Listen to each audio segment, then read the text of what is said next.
Bonjour à tous et bienvenue dans cette vidéo de débriefing sur le système Full King du Dow Jones en Cintiq. Alors, si vous appréciez le travail que je fais, surtout n'hésitez pas à mettre un petit pouce bleu ou à vous abonner à la chaîne. Cela me permet d'avoir une meilleure visibilité, un meilleur référencement au niveau de mes vidéos. Donc c'est sympathique de votre part et si vous avez même le courage de me laisser un petit message, soit pour me permettre d'améliorer, les vidéos et bien surtout, n'hésitez pas et puis, bah, tout simplement si vous aimez pas ce que je fais, bah, vous êtes libre de mettre un pouce vers le bas avec un petit commentaire constructif toujours, c'est, sympathique. Voilà donc allez, c'est parti pour le débriefing de la journée du mardi, 8 décembre. Alors on regarde un peu, dans quel stade de priorité on était, avant. Donc là, bon, ici on est 2 heures du matin, il n'y a pas de setup de divergence ni à la hausse ni à la baisse, donc on est, neutre. Alors ici, on a une première alerte, King TT, donc je travaille toujours de 9 heures à 21h30. La première alerte, King TT ici, donc on se réfère au système de range long terme, il est actif ici, les petits points bleus. On regarde la tendance était bien neutre, donc tout ça c'est impeccable. Donc ici, on pouvait entrer en position et aller rechercher l'objectif de base qui était le contact ici avec le plateau opposé, donc ça donnait plus ou moins 25 points. Alors, ensuite, on avait ici une alerte divergence, mais qui n'est pas validée puisque les prix font à nouveau plus haut. On a ensuite une alerte divergence visuelle ici. Donc vous voyez qu'on a l'indicateur qui fait, dans ce cas-ci, un plus bas alors que les prix refont un plus haut. Par contre, la validation se fait ici dans la zone grisée. Pour rappel, toutes les alertes qui se font dans la zone grisée doivent être ignorées.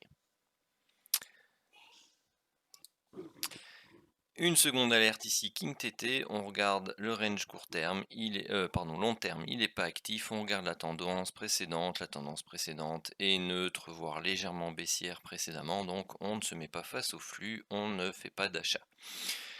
Celle-ci, alors, elle est en, en range long terme. On a éventuellement ici un setup de divergence qui est en cours. Hop, alors attendez que je vous le note. Setup de divergence en cours. Donc là, pour l'instant, logiquement, on n'est pas censé la prendre. Pourquoi? Parce que c'est le setup de divergence qui est prioritaire. Alors, la validation du setup ne se fait que plus tard. Ici, pareil, on a le setup de divergence qui est en cours, donc on ne peut pas prendre les alertes King TT puisque ce sont les setups de divergence qui sont prioritaires. Celle-ci n'a pas été validée. Pourquoi? Parce que vous avez votre ligne de tendance à breaker qui est celle-ci. Vous voyez qu'elle n'a pas été breakée de manière franche. On a eu des mèches, donc on n'est jamais venu casser ce niveau et ensuite on est reparti. Donc pas de validation.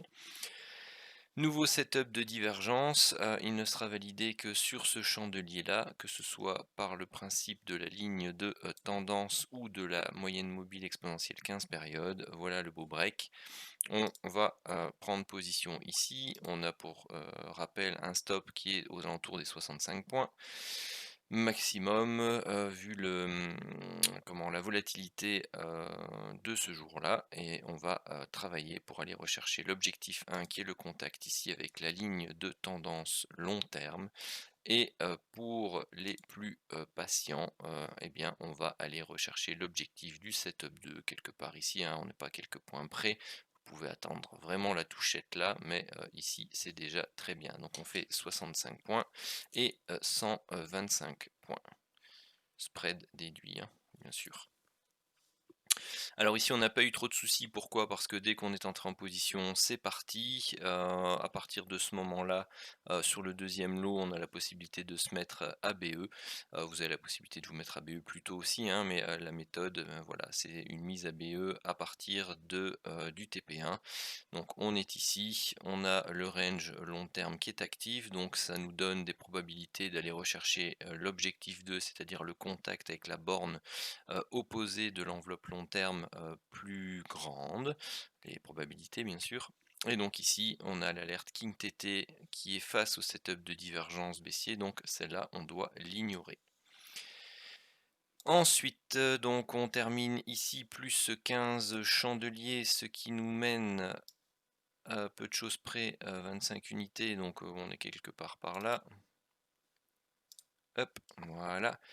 Donc ici, les setups de divergence sont validés ou pas ici? Bonne question. On a notre ligne de tendance qui est celle-ci. C'est léger, donc on adapte la ligne au mieux aux mèches qui sont là. Et on a un break ici qui est un peu léger. On a un chandelier de 12 points, ce qui est suffisant. Donc bon, on pourrait prendre celui-ci comme étant valide. Donc on pourrait prendre position là pour le setup de divergence baissier ici qui aurait été validé. Alors on va rechercher l'objectif 1 à un fifrelin près. Donc on est plus ou moins à, on va prendre 15 points. Et l'objectif du setup 2, eh bien on est sorti à BE. Ensuite, l'alerte ici, King TT. Par contre, ce que l'on ne voit pas, c'est qu'ici on a un sommet qui est de nouveau plus haut.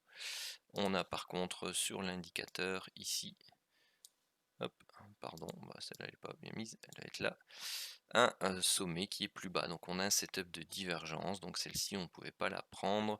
Éventuellement on pouvait entrer en position pour le setup de divergence sur ce chandelier là, c'était limite par rapport à la zone grisée. Ça donnait plus ou moins 20 points et un BE pour le deuxième lot. On a un nouveau setup de divergence ici. On a notre ligne de tendance qui est là, qui est là, qui est là, qui est là, qui s'adapte à la mèche qui est ici. On a le break qui se fait à ce niveau-là. Vous avez la possibilité d'entrer en position ici, d'aller rechercher l'objectif 1 à 25 points. Et le lot 2 se fait de nouveau stopper à BE. Alors, la divergence, la priorité du setup de divergence baissier est annulée suite au nouveau plus haut fait ici par les prix. Donc ici on a une alerte King TT, on a des setups de divergence à la baisse, donc ce sont eux qui sont prioritaires, on ne peut pas prendre la vente qui est ici. On attend leur validation bien entendu, et donc là vous voyez que la ligne de tendance, eh bien tout simplement elle passe par ici, donc on n'a pas de validation de ce setup-ci. Ici, on n'a pas de setup de divergence, non, puisque l'indicateur là il est plus haut, donc on la regarde, on regarde le range long terme. Le range long terme n'est pas actif, donc on doit tenir compte de la tendance. La tendance elle est haussière, donc on ne peut pas entrer en position ici à la vente. Par contre, on a la même chose ici avec une alerte à la hausse. Donc on regarde le range long terme, pas actif, on regarde la tendance précédente, elle est haussière, on est bien en partie haute de l'enveloppe long terme. Donc on peut entrer en position ici à l'achat et on va rechercher le contact avec le plateau opposé à plus ou moins, on va dire 15 points spread déduit. Ensuite, setup de divergence baissier ici, comme vous le voyez, il ne sera pas validé. Ici, on a une alerte King TT à la vente, mais on n'est pas en zone de range long terme. On regarde la tendance, c'est haussier, donc on ne peut pas la prendre. Ici, pareil, puis on a le setup de divergence qui est en place, mais qui ne sera jamais validé, puisque vous voyez ici, on a une zone de résistance, de support, pardon, qui est en place et qui n'est pas breaké. Ici pareil, contre-tendance, puisqu'on n'est pas en zone de range long terme. Ici, est-ce qu'on peut... c'est limite, hein, c'est vraiment limite le setup de divergence. Donc je le considère pas, en plus il n'y a pas eu l'alerte. Ici, on n'est pas en zone de range long terme, donc on regarde la tendance, c'est toujours haussier à neutre, donc on ne prend pas les ventes. Ici en haut, il n'y a pas de setup de divergence, c'est tout léger, enfin bref, il faut le voir là, par rapport à celui-là.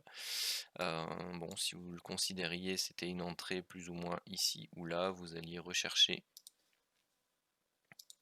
l'objectif 1 ici à 50 points.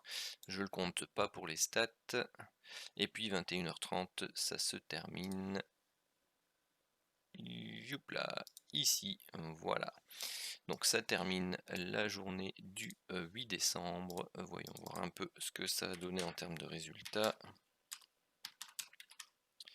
plus 1, plus 25, plus 15, et voilà, on a plus 165 points avec 6 trades gagnants sur la journée, aucun perdant, aucun BE. On a ici 125 pour le setup 2 avec... pardon. On a 25 plus 125 plus 15. Voilà, c'est la même chose, 165. On a 3 gagnants, aucun perdant et 3 BE. Voici pour le débriefing de la journée du 8 décembre. Sur ce, je vous souhaite à tous une très bonne soirée ou une très bonne journée de trading.